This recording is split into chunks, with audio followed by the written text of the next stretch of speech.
Hey, it's Anthony Iannarino, thesalesblog.com, right here, youtube.com/Iannarino, author of The Only Sales Guide You'll Ever Need and The Lost Art of Closing, Winning the 10 Commitments That Drive Sales, available on Amazon.com, BN.com, and inside Barnes & Noble's on August 8th. This is the 6th, so just a couple days and the book will be live and you can go pick it up.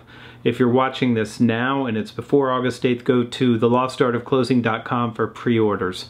I keep seeing this post go by on LinkedIn, and I think it's because I'm supposed to say something about it, or else it wouldn't keep showing up. But it argues that sales is science, and it is something that is a repeatable process. And it's not true. Sales is more art than science, even though there are processes that you can follow that will help you produce better results.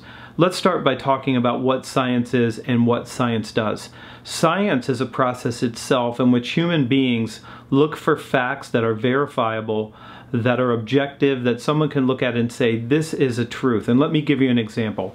If I were to go to the top of a tall building and take a bowling ball and drop it off of the side of that building, gravity would pull the ball towards Earth with a certain velocity that could be calculated, because gravity is a law that's provable. And the experiment is, if I drop the bowling ball off of a building, what happens?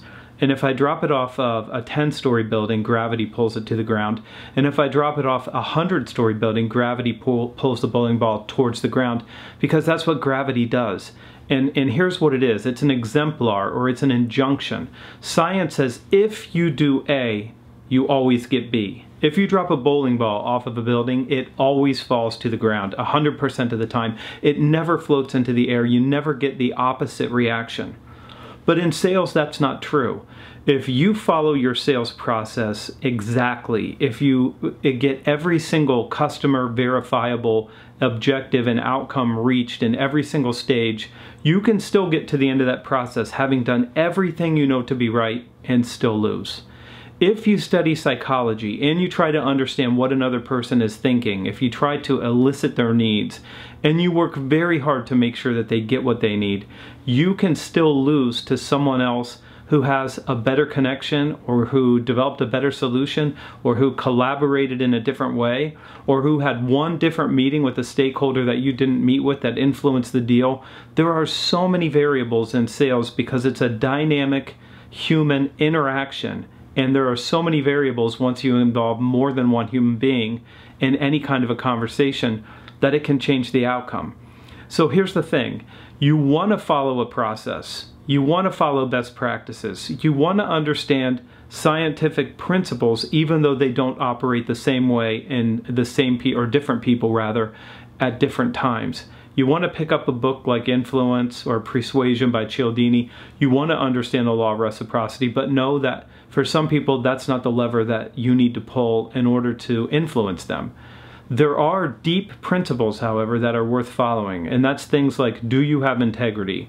Do you engender the kind of trust that makes me want to make you part of my team? Are you a value creator? Do you have the ideas and insights that will drive my business forward? Are you my peer? Do you know more about your world so that you're the person that I can turn to for an understanding of how I should think about it?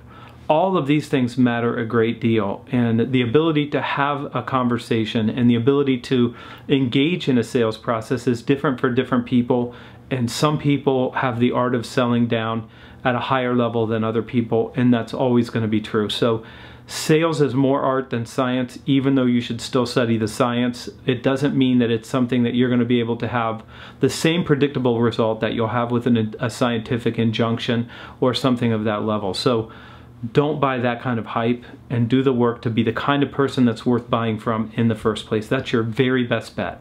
Be somebody worth buying from. Be somebody worth being influenced by. I'm Anthony Iannarino. Hit the like button. Share this with someone who needs it, and hit the subscribe button, because this is every day.